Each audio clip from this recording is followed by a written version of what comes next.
আসসালামু আলাইকুম রহমতুল্লাহি বারাকাতুহু। আমার এই ভিডিওটা অনেক কষ্টের। যারা প্রবাসী আছেন তারাই শুধু বুঝবেন, আর যাদের কষ্টের থেকে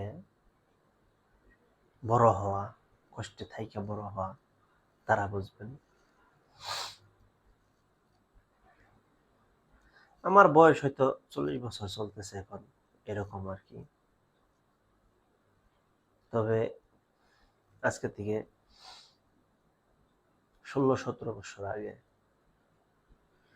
মানুষে বলে না, এ গুড্ডির মতন চলতে পারে, গুড্ডির মতো হাঁটতে পারে, গুড্ডির মতন কাজকর্ম করতে পারে।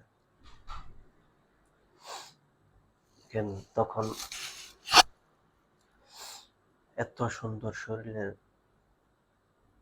কন্ডিশন ছিল যে কাজ করতে কোনো রকম নিজের কাছে কোনো কষ্ট হইতো না। আজকে থেকে 16-17 বছর আগে যখন বিদেশ আসলাম, তখন বাংলার 7,500 টাকা, 8,000 টাকা বেতন পেতাম। ওই টাকা দিয়ে না, মানুষের কাছ থেকে ধার করে, ঋণ করে, ধার ছিলই না, ঋণ করে টাকা নিয়ে এসে ওই টাকাগুলো না শোধ করতে করতেই মানে 2-4 বছর চলে গেছে, 5 বছর চলে গেছে। তারপরও না, পরিবারের যারা ছিল তাদের কাছ থেকে সাপোর্ট পাওয়া যায় না কখনো।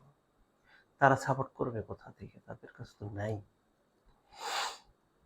তারপর আজকে 16-17 বছর হয়ে গেছে প্রবাসে আছি। আজকে না, এই মাটির দেহটার মধ্যে অসুখ ঢুকে গেছে।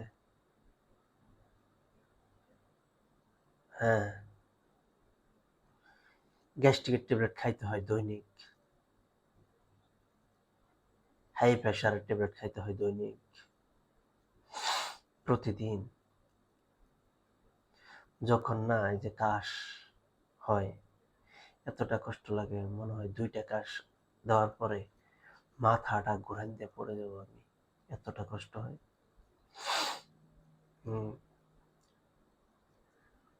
আর আজকে থেকে 17 বছর 16 বছর আগে যখন বিদেশ আসলাম, আমাদের বাংলাদেশে ওইটার কি বলে যেন আমি বলতে পারি না, মাটি কাটে আর কি, এই দেশে কাঠটা বলে। তো এই কাঠটা দিয়ে এত রৌদ্রের মধ্যে মানে মাটি কাইটে বিল্ডিং কনস্ট্রাকশনের ফাউন্ডেশনের মাটি কাটতাম, মাটি কাইটে যে পয়সাগুলো কামাই করতাম,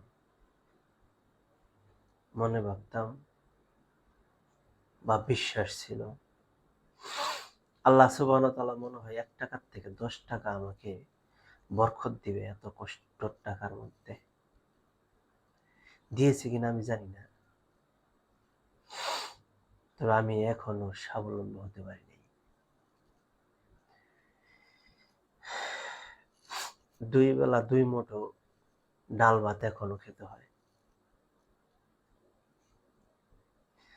তবে লক্ষ কোটি শুকরিয়া আল্লাহ সুবহানাহু ওয়া তাআলার কাছে যে হারাম খেতে হয় না, হালাল খাওয়ার চেষ্টায় আছি। আপনাদের সবার দোয়া রইল, সবাই দোয়া করবেন। আমার কাছে না এখন খুব শরীর অসুস্থ মনে হয়, সবাই দোয়া করবেন আল্লাহ সুবহানাহু ওয়া তাআলা যেন সুস্থ করে দেয়, সুস্থ রাখে। ছোট একটা ছেলে আছে, একটা মেয়ে আছে সংসারে, মা আছে বুড়া, ওয়াইফ তো থাকবেই। আল্লাহ যেন সুস্থ মতন বাঁচতে দেয়, তাদেরকে দেখার মতন তৌফিক দেয়। তাদের রিজিক আল্লাহ সুবহানাহু ওয়া তাআলা দিছেন, এটা ঠিক, কিন্তু ওসিলা আমি। আল্লাহ যেন আমাকে সুস্থ করে সুস্থ রাখে। আপনারা সবাই দোয়া করবেন। আল্লাহ হাফেজ। আসসালামু আলাইকুম রহমতুল্লাহি ওয়া বারাকাতুহু।